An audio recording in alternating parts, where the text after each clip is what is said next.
İstiklal Marşımızın kabulünün 105. yıl dönümü. Tabii İstiklal Marşı bir şiir değil, bizim özgürlüğümüzün marşı. Bunun için marşı yazan Mehmet Akif Ersoy'a Allah'tan rahmet diliyoruz.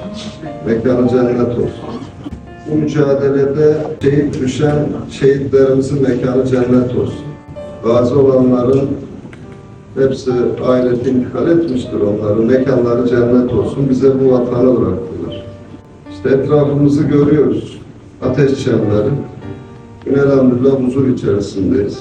Bu bizim birliğimiz, beraberliğimiz, gücümüzü gösteriyor. Şimdi ülke olarak güçlü olmamız lazım. Mehmet Akif Ersoy'un yazdığı o marşın ruhunun maneviyatını anlamamız lazım. Bunu 86 milyon vatandaşımızın da ruhunu yaşayarak bilmesi lazım diye düşünüyorum. Mekanları cennet olsun.